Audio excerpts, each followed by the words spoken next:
Good morning students. मैं Mukesh Saini, PGT mathematics, government senior secondary school Khori, district Rewari, आपका इस प्रसारण में स्वागत करता हूँ। प्यारे बच्चों, इससे पहले के लेक्चर्स में हम मैट्रिक्स, एडिशन और सब्ट्रैक्शन के बारे में पढ़ चुके हैं। आज के लेक्चर में पहले हम दो मैट्रिक्स को मल्टीप्लाई करना सीखेंगे। तो आइए देखते हैं कि दो मैट्रिक्स को हम कब मल्टीप्लाई कर सकते हैं और उनके मल्टीप्लिकेशन का तरीका क्या है। आपने पढ़ा है कि अगर मैं कोई मैट्रिक्स लेता हूं ए, तो ए मैट्रिक्स को हम इस तरह से लिख दिया करते हैं कि ए मैट्रिक्स में ए आई जे जैसे एलिमेंट है और साथ में फिर उसका ऑर्डर हम मेंशन कर देते हैं, एम इंटू एन मान लेते हैं इसका ऑर्डर है।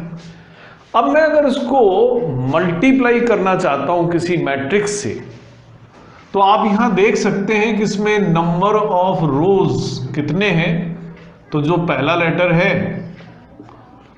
ऑर्डर में वो रोज को शो करता है, और नंबर ऑफ कॉलम, तो रोज हम स्पेसिफाई भी कर दें, इन ए वो m है, और नंबर ऑफ कॉलम्स इन ए वो n है। अगर मैं मैट्रिक्स A को किसी मैट्रिक्स से मल्टीप्लाई करना चाहूंगा तो यह जरूरी होता है कि मल्टीप्लिकेशन तभी पॉसिबल होगा कि जब A में नंबर ऑफ कॉलम्स उतने ही हो जितना कि मैट्रिक्स बी में नंबर ऑफ रोज हैं। यानी ये जरूरी हो गया कि मैट्रिक्स बी जो भी लिया जाएगा वो ऐसा होना चाहिए जिसमें नंबर ऑफ रोज n हो। वो n क्यों होंगे वो भी हम आगे देखेंगे भी। तो मान लेते हैं एक मैट्रिक्स बी और ले लेते हैं, और बी मैट्रिक्स को हम बी जे के से डिनोट करते हैं, और ऑर्डर हम ले लेते हैं n इंटू पी। तो यहां पर हम देखते हैं number of rows in B की अगर मैं बात करता हूं तो वो n है, और number of columns in matrix B वो p है। तो a का b से मल्टीप्लिकेशन केवल उसी परिस्थिति में संभव होगा जबकि a में जितने कॉलम हैं ए बी तभी डिफाइन होगा। ए और बी का मल्टीप्लिकेशन हम तभी कर पाएंगे। A B is defined only when number of columns in ए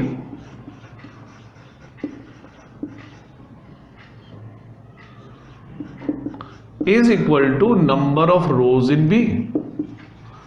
अब आप यहां देख सकते हैं कि नंबर ऑफ कॉलम्स अगर ए की बात करें तो n है, नंबर ऑफ रोज अगर बी में देखें वो भी n है, तो यहां मल्टीप्लिकेशन पॉसिबल हो जाएगा। अब मल्टीप्लिकेशन पॉसिबल हो जाएगा तो जो हमें मैट्रिक्स मिलेगा, जो इसका रिजल्टेंट मैट्रिक्स होगा, जिसे हम a इंटू बी के नाम से लिखेंगे, तो ऑर्डर ऑफ ए बी क्या होगा, order of a into B हो कितना। तो ऑर्डर ऑफ ए बी कितना होगा कि ये n आप देख रहे हैं जितने इसमें कॉलम्स हैं उतनी रो हैं बी में, तो जो a इंटू बी होगा उसका ऑर्डर होगा कि a में कितनी रोज हैं और b में कितने कॉलम्स हैं, यानी m इंटू पी होगा। तो m इंटू पी क्या है कि number of rows in a into number of columns in B.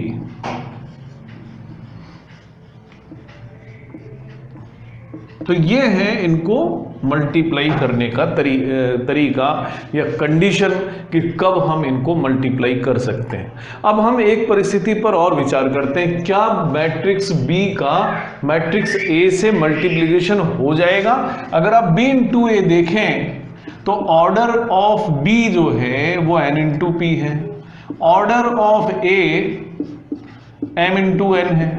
अब b इंटू ए को डिफाइन करने के लिए जरूरी है कि जितने इसमें कॉलम्स हैं उतनी इसमें रो होनी चाहिए। तो यहां पर P और M दोनों डिफरेंट हैं, तो इसलिए यहां पर हम B और A का मल्टीप्लिकेशन नहीं कर पाएंगे। तो इससे एक बात तो जाहिर होती है कि A और B का मल्टीप्लिकेशन कॉम्यूटेटिव तो नहीं है, क्योंकि हो सकता है कि जब मैं A और B को मल्टीप्लाई करूं तो A और B का प्रोडक्ट यानी AB तो डिफाइन हो और BA डिफाइन ना हो, या इसका कन्वर्स भी ट्रू हो सकता है कि कभी ऐसी सिचुएशन भी हो सकती है कि B इंटू A डिफाइन हो और A इंटू B डिफाइन ना हो।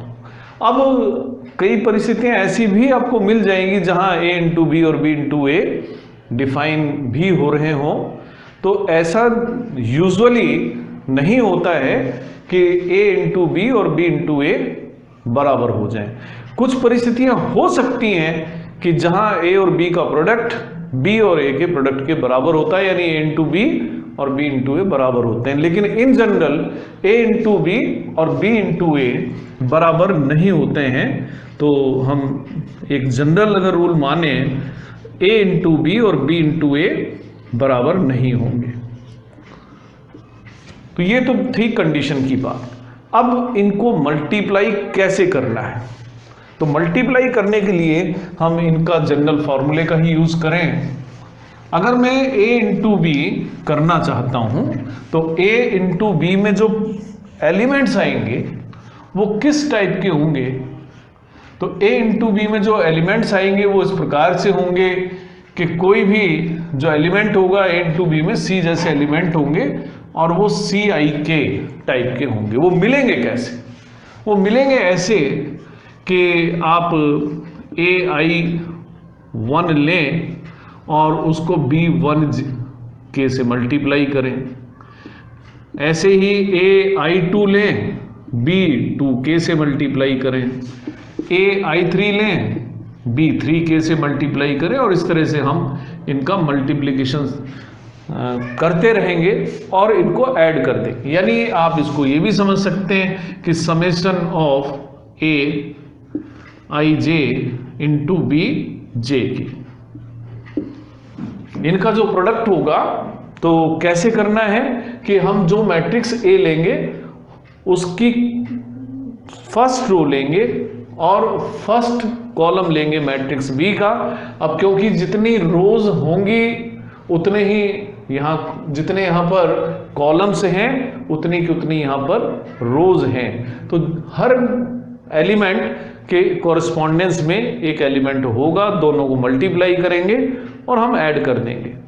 हम एक एग्जाम्पल के द्वारा समझते हैं कि कैसे A और B का प्रोडक्ट हम कर सकते हैं। तो आइए एक हम एग्जाम्पल लेते हैं इनको मल्टीप्लिकेशन करने के लिए।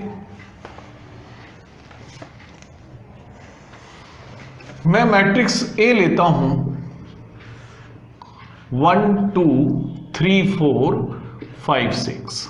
आप इसका ऑर्डर चेक करें तो इसका ऑर्डर है, इसमें 3 रो हैं और 2 कॉलम हैं, यानी 3 इंटू 2 का ये मैट्रिक्स।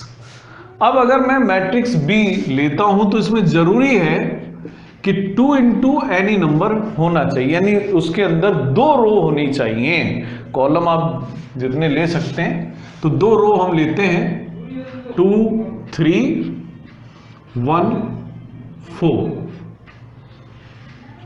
तो ये जो मैट्रिक्स है 2 इंटू 2 का है। मैट्रिक्स A की ऑर्डर है 3 इंटू 2, मैट्रिक्स B का ऑर्डर है 2 इंटू 2। तो जैसा भी हमने पढ़ा था कि ये A और B का मल्टीप्लिकेशन पॉसिबल इसलिए होगा कि जो A में नंबर ऑफ कॉलम्स हैं उतने ही B में नंबर ऑफ रोज हैं, तो A B यहां पर डिफाइंड है। A B यहां डिफाइन है तो A B का ऑर्डर क्या होगा? तो यहां पर जो ऑर्डर ऑफ A B है, A B is defined and order of A B is, order of A B क्या होगा कि पहले मैट्रिक्स में जितनी रो हैं इनटू दूसरे मैट्रिक्स में कितने कॉलम हैं, यानी 3 इंटू 2। तो A B में 3 जो ऑर्डर है 3 इंटू 2 का है, तो यानी A B में 6 एलिमेंट। तो A B के जो 6 एलिमेंट है, एक बार हम उसको रफली समझ लें, वो 6 एलिमेंट होंगे क्या? 3 रो होंगी 3 रो एक बार मैं रफ में लिखता हूं और 2 कॉलम होंगे। तो पहली रो में होगा first row first column, first row second column. दूसरी रो में होगा second row first column, second row second column. तीसरी रो में होगा थर्ड रो फर्स्ट कॉलम और थर्ड रो सेकंड कॉलम। तो 3 रो हो गई हैं और 2 कॉलम। अब आपको जो हमारा रिजल्टेंट मैट्रिक्स है उसका A11 फाइंड करना है। अब A11 कैसे फाइंड करेंगे वो आप अच्छी तरह समझें। फर्स्ट रो फर्स्ट कॉलम का एलिमेंट अगर आपको फाइंड करना है तो पहले मैट्रिक्स की आप फर्स्ट रो ले लें और सेकंड मैट्रिक्स का फर्स्ट कॉलम ले लें। तो A11 आप ऐसे फाइंड करें और जो कोरस्पॉन्डिंग एलिमेंट्स हैं उनको आप मल्टीप्लाई करें फिर ऐड कर दें। जैसे 1 को 2 से मल्टीप्लाई करें, 1 into 2, पहले को पहले से, दूसरे को दूसरे से, तो प्लस 2 into 1। तो 1 into 2 और 2 into 1 यानी 2 और 2 4 हो गए। अब हमें मालूम करना है A12 कितना है। A12 का मतलब रो हमें फर्स्ट ही रखनी है पहले मैट्रिक्स की, लेकिन इस बार कॉलम हम दूसरे मैट्रिक्स का दूसरा यूज करेंगे यानी ये। तो A12 होगा 1 को 3 से मल्टीप्लाई करना है, 2 को 4 से मल्टीप्लाई करना है, तो 3 + 8 यानी 11 हो गया। तो ये मिल गया हमें A12। अब मुझे मालूम करना है A21 कितना हो। A21 का मतलब है सेकंड रो और फर्स्ट कॉलम। तो रो हमेशा पहले वाले मैट्रिक्स की लेनी है, कॉलम दूसरे मैट्रिक्स का लेना है। तो अब हम सेकंड रो से शुरू करें। ये सेकंड रो है, अब मैं इसको फर्स्ट कॉलम से मल्टीप्लाई करूंगा। तो 21 के लिए हमें करना होगा 3 और 2 का मल्टीप्लीकेशन, पहले को पहले से प्लस दूसरे को दूसरे से, 4 into 1, तो 6 + 4 यानी कि 10। अब A22, तो पहले मैट्रिक्स की सेकंड रो, दूसरे मैट्रिक्स का दूसरा कॉलम। तो रो तो हम यहां सेकंड यूज कर ही रहे हैं। 3 को 3 से मल्टीप्लाई करेंगे, 4 को 4 से, पहले एलिमेंट को पहले से करना है, दूसरे को दूसरे से, तीसरा हो तो तीसरे से करेंगे। तो 3 into 3 9 और 16 25 हो गए। अब A31 की बात करें। 31 का मतलब है तीसरी रो पहले मैट्रिक्स की और पहला कॉलम दूसरे मैट्रिक्स। तो अब हम लेंगे 5 6 और मल्टीप्लीकेशन इसका होगा 2 1 से। तो 5 into 2 + 6 into 1, तो 10 और 6 16। अब हमें लेना है A32। तो अब इसका लेंगे तीसरी रो, दूसरे मैट्रिक्स का लेंगे दूसरा कॉलम। तो 5 गुणा करेंगे 3 और 6 गुणा करेंगे 4, तो 15 और 24 यानी 39। तो अब हमने सारे एलिमेंट्स फाइंड कर लिए हैं। तो A into B हम लिख सकते हैं, इन एलिमेंट्स को इनकी जगह पर हम रख देते हैं। 4 11 10 25 16 और 39। तो ये हुआ A into B। आप लिखते समय ध्यान रखें कहीं आपको कॉमा यूज नहीं करना है। कई बच्चे कॉमा लगा देते हैं, वो गलत है। और जो साइन आप यूज करें मैट्रिक्स के लिए बड़े ब्रैकेट का ही यूज करें। तो ये हमने सीखा है कि हम कैसे A into B फाइंड करते हैं। अब इसी क्वेश्चन में हम ये भी देखते हैं कि क्या हम B into A यहां पर फाइंड कर पाएंगे, और कर पाएंगे तो वो होगा क्या। पहले अब देखते हैं क्या हम B into A कर सकते हैं। तो यहां पर B का ऑर्डर है 2 into 2 और A का ऑर्डर है 3 into 2। B into A अगर डिफाइन होता तो जितने इसमें कॉलम हैं उतनी रो होनी चाहिए थी, जो यहां बराबर नहीं है, इसलिए यहां पर B into A हम डिफाइन नहीं कर पाएंगे। तो एक और हम क्वेश्चन लेते हैं और उसके द्वारा हम समझने की कोशिश करते हैं। और एक क्वेश्चन ले लें कि भाई कैसे हम और मल्टीप्लाई कर सकते हैं। तो एक और हम एग्जाम्पल लेते हैं, और ये एग्जाम्पल हम ले रहे हैं अपने बुक से ही, और ये जो क्वेश्चन है ये हम बुक से ही ले लेते हैं। और बुक में क्वेश्चन नंबर 3 में, जो कल हमने नहीं किया था, तो क्वेश्चन नंबर 3 है हमारी बुक का एक्सरसाइज 3.2 से ही। तो यहां हम एक क्वेश्चन लेते हैं कि 2 3 4 3 4 5 4 5 6, इसको मल्टीप्लाई करें 1 -3 5 0 2 4 3 0 5 से। ये दो मैट्रिक्स हमें दिए हुए हैं, मान लेते हैं इनका नाम ए और बी है। ये मैट्रिक्स ए है और ये मैट्रिक्स बी है। यहां पर ऑर्डर ऑफ ए की अगर हम बात करेंगे, 3 रो हैं और 3 कॉलम हैं, तो 3 × 3 का मैट्रिक्स है। ऑर्डर ऑफ बी, ये भी 3 × 3 का ही है।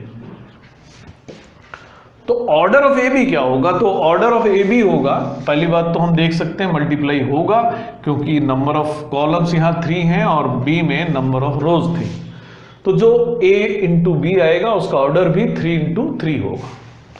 तो order of A B is 3 × 3। जब आपको सीधी प्रैक्टिस हो जाए तो आप सीधे कर देंगे। 3 × 3 में 3 रो होंगी, 3 कॉलम होंगे। तो मैं a × b करना शुरू करता हूं। तो आप जानते हैं कि a × b में जो पहला एलिमेंट यहां आएगा, जिसमें 3 रो 3 कॉलम है, ये a11 है, यानी फर्स्ट रो फर्स्ट कॉलम का एलिमेंट है। तो इसके लिए a11 मुझे फाइंड करना है, तो पहले मैट्रिक्स की फर्स्ट रो लेंगे और दूसरे मैट्रिक्स का फर्स्ट कॉलम लेंगे और कॉरिस्पॉन्डिंग एलिमेंट्स को मल्टीप्लाई करेंगे और ऐड करेंगे। तो ये आएगा 2 × 1 प्लस 3 × 0 प्लस 4 × 3। तो ये हमारा A11 आ गया। अब मुझे चाहिए फर्स्ट रो सेकंड कॉलम का एलिमेंट। तो फर्स्ट रो तो हम वही रखेंगे, कॉलम हम बदलेंगे। तो फर्स्ट रो सेकंड कॉलम का एलिमेंट होगा 2 × -3 प्लस 3 × 2 और 4 × 0। तो ये हुआ A12। अब A13 की बात है, तो पहली रो ले लें और दूसरे मैट्रिक्स का तीसरा कॉलम ले लें, यानी 2 × 5 3 × 4 और 4 × 5। तो ये हमारा फर्स्ट रो और थर्ड कॉलम का एलिमेंट तैयार हो गया है। अब हम लेते हैं सेकंड रो वाले एलिमेंट्स को। सेकंड रो वाले एलिमेंट्स लेने हैं तो फर्स्ट मैट्रिक्स का सेकंड रो यूज होगा, और A21 अगर मैं फाइंड करूंगा तो इसका फर्स्ट कॉलम हम यूज करेंगे। 3 × 1 4 × 0 और 5 × 3। अब A22 यानी सेकंड रो और सेकंड कॉलम के एलिमेंट्स का मल्टीप्लिकेशन हमें करना है। 3 को करेंगे -3 से मल्टीप्लाई, 4 को करेंगे 2 से और 5 को करेंगे 0 से। अब A23 सेकंड रो को थर्ड कॉलम से मल्टीप्लाई हमें करना है। तो मिलेगा हमें 3 × 5 4 × 4 और 5 × 5। तरीका यही होगा, पहले एलिमेंट को पहले से करना है, दूसरे को दूसरे से और तीसरे को तीसरे से। अब मेरे पास तीसरी रो बाकी है। तीसरी रो का पहला एलिमेंट हमें चाहिए, तो मैं अब फर्स्ट मैट्रिक्स की थर्ड रो यूज करूंगा और इसका पहला कॉलम यूज करूंगा। 4 × 1 5 × 0 और 6 × 3। तो ये हमारा A31 बन गया है। अब 32 के लिए थर्ड रो चलती रहेगी, यहां से कॉलम लेंगे सेकंड, 4 इंटू -3, 5 इंटू 2 और 6 इंटू 0। ये हमारा थर्ड रो का सेकंड कॉलम का एलिमेंट बन गया। 4 इंटू -3, 5 इंटू 2 और 6 इंटू 0। अब A33 के लिए इसकी थर्ड रो लेंगे, इसका थर्ड कॉलम लेंगे, तो 4 इंटू 5, 5 इंटू 4 और 6 इंटू 5 कर देंगे। तो ये हमने अपना कच्चा काम कर लिया है, अब केवल इनका फाइनल आंसर लिखना बाकी है। तो A इंटू बी हम लिख देते हैं, कितना होगा 2 + 0 + 12, 2 और 12 14, -6 + 6 यानी 0 + 0 यानी कि 0, 10 और 12 22 और 20 42, 3 और 0 और 15, 3 और 15 यानी 18, -9 और +8 यानी -1 और बाद में हमें 0 ऐड करना था। ये हो गए 15 और 16 31 और 25, तो 31 और 25 यानी 56 हो गए। 4 और ये 0 है, ये 18, 4 और 18 22, -12 और +10 यानी -2।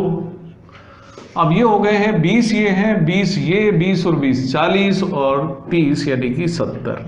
तो इस तरह से हम A इंटू बी मालूम कर लेते हैं। अब आप समझ गए होंगे कि क्यों ए बी को डिफाइन करने के लिए जितने कॉलम्स ए में हैं उतनी ही रोज की आवश्यकता क्यों है, क्योंकि जितने एलिमेंट कॉलम में होंगे उतने ही रोज होंगी, तब जाकर ही कॉरेस्पॉन्डेंस पूरा होगा। अगर यहां पर एक एलिमेंट कम है या ज्यादा है तो कॉरेस्पॉन्डेंस ही नहीं बन पाएगी। और इसी कारण से ए बी तभी डिफाइन होता है जब number of columns in first matrix are equal to number of rows in second matrix. अभी आपने यहां पर A इंटू बी फाइंड करा, अब आप B इंटू ए भी फाइंड कर सकते हैं। अब B इंटू ए यहां पर आप देख सकते हैं, क्योंकि B का ऑर्डर 3 इंटू 3 है और A का भी 3 इंटू 3 है, तो B और A का जो प्रोडक्ट होगा, जो BA होगा, वो भी 3 इंटू 3 ही होगा, तो उसे भी हम फाइंड करके देख सकते हैं। तो आप इसको B इंटू ए को जरूर फाइंड करके देखिएगा कि हमें जो आंसर मिलता है क्या इसके जैसा ही मिलता है या कुछ और मिलता है। तो आइए कुछ और हम प्रॉब्लम सब ले लें। तो जो मल्टीप्लिकेशन है वो हम सीख चुके हैं। अब इसके अलावा आगे के क्वेश्चन जो हमने कल करे थे उनसे आगे अब हम बढ़ते हैं। तो एक्सरसाइज 3.2 में आप क्वेश्चन नंबर 6 तक के जितने भी पार्ट्स हैं आप आराम से कर सकते हैं। अब 7th जो क्वेश्चन है उसमें हमें 2 मैट्रिक्स फाइंड करने हैं, 2 मैट्रिक्स x और y फाइंड करने हैं। अब हमें यहां पर दिया हुआ है कि 2x + 3y ये 2 मैट्रिक्स हैं। इन मैट्रिक्स x 2x + 3y का जो सम है दैट इज गिवन 2 3 4 0, 2 3 4 0 और 3x + 2y, 3x + 2y इन दोनों मैट्रिक्स का सम हमें गिवन है और ये है 2 - 2 और -1 5। हमें ये दोनों मैट्रिक्स बताने हैं कि दोनों मैट्रिक्स x और y होंगे कितने। तो ये 2 इक्वेशंस हैं जिन्हें हम मैट्रिक्स इक्वेशन कहेंगे। हमें x और y की वैल्यूज अगर फाइंड करनी है तो जैसे इक्वेशंस में हम वेरिएबल्स को एलिमिनेट करते हैं, यहां पर भी वही काम करेंगे कि मैट्रिक्स को एलिमिनेट करेंगे। तो इस पूरी इक्वेशन को हम मान लें 3 से मल्टीप्लाई कर दें और इसको 2 से मल्टीप्लाई कर दें। ऐसा करने से हमें क्या बेनिफिट होगा कि अगर हम ऐसा करेंगे तो यहां पर मैट्रिक्स x के कोफिशिएंट सेम हो जाएंगे, तो हमें मिलेगा 6x प्लस 9y। अब राइट साइड में भी 3 से मल्टीप्लाई करना है। कल हमने पढ़ा था जब भी किसी मैट्रिक्स को किसी नंबर से मल्टीप्लाई करते हैं तो उस मैट्रिक्स का हर एलिमेंट उस नंबर से मल्टीप्लाई हो जाता है। तो ये मिलेगा 6, 9, 12 और 0। और जब 2 से मल्टीप्लाई करेंगे तो हमें मिलेगा 6x प्लस 4y, और ये होगा 4 -4 -2 और 10। अब हम दोनों जो इक्वेशंस हमें मिली हैं उन्हें माइनस कर देते हैं, सब्ट्रैक्ट कर देते हैं। तो जब आप सब्ट्रैक्ट करेंगे तो 6x माइनस 6x तो 0 हो जाएगा, 9y में से आप 4y माइनस करेंगे 5y। अब 6 माइनस 4 करेंगे आप 2, 9 में से माइनस करेंगे -4 यानी 13, 12 में से आप -2 करेंगे तो यानी 14, और 0 में से 10 को आप माइनस कर देंगे तो आपको मिलेगा -10। ये y की वैल्यू है। तो जब आप ये 5 इंटू y की वैल्यू है और हमें मैट्रिक्स y फाइंड करना है, तो y फाइंड करने के लिए आप 5 से डिवाइड करते हैं। तो जब आप 5 से डिवाइड करेंगे आपको मिलेगा 2/5, 13/5, 14/5 और -10/5, जिसे आप -2 लिख सकते हैं। तो मैट्रिक्स x तो आपको मिल ही गया है, y मिल गया है, मैट्रिक्स x भी फाइंड करना है। तो आपके पास जो पहली इक्वेशन है उसमें y की वैल्यू रख देते हैं।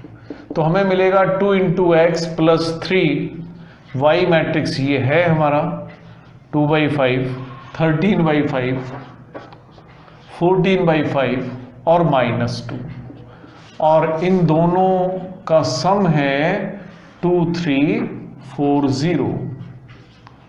तो यानी 2x प्लस 6/5, 39/5, 42/5 और -6, ये इक्वल है 2, 3, 4, 0 के। तो अब आप 2x फाइंड कर पाएंगे। तो 2x मैट्रिक्स होगा 2, 3, 4, 0 में से हमें मैट्रिक्स माइनस कर देना, 6/5, 39/5, 42/5 और -6। अब आप इसको सॉल्व कर लीजिए। दो मैट्रिक्स को हम सब्ट्रैक्ट कर रहे हैं तो कॉरस्पॉन्डिंग एलिमेंट को माइनस करेंगे।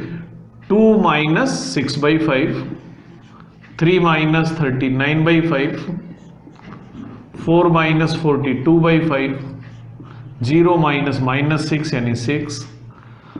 5 एलसीएम लेंगे तो 5 गुणा 2 10 माइनस 6 4/5। 15 माइनस 39 करेंगे -24/5।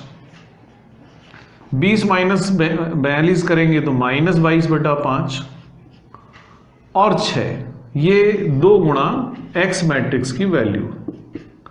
अब आपको मैट्रिक्स x चाहिए, आप 2 से भाग दे दें तो ये काम आप कर पाएंगे, क्योंकि जगह हमारे पास कम है। तो x 2/5 होगा, -12/5 होगा, -11/5 होगा और 0 होगा। तो इस तरीके से हम जो भी मैट्रिक्स इक्वेशन के क्वेश्चंस हैं, एलिमिनेशन की हेल्प से एक एक मैट्रिक्स की वैल्यू हम फाइंड कर सकते हैं। उसकी वैल्यू जब आए आप दूसरे किसी भी इक्वेशन में यूज कर दें, दूसरे मैट्रिक्स की वैल्यू फाइंड कर लें। या दूसरा तरीका ये भी हो सकता है कि आप पहले एक मैट्रिक्स फाइंड करें और दोबारा दूसरा मैट्रिक्स एलिमिनेट करें और दूसरे मैट्रिक्स को भी आप फाइंड कर लें।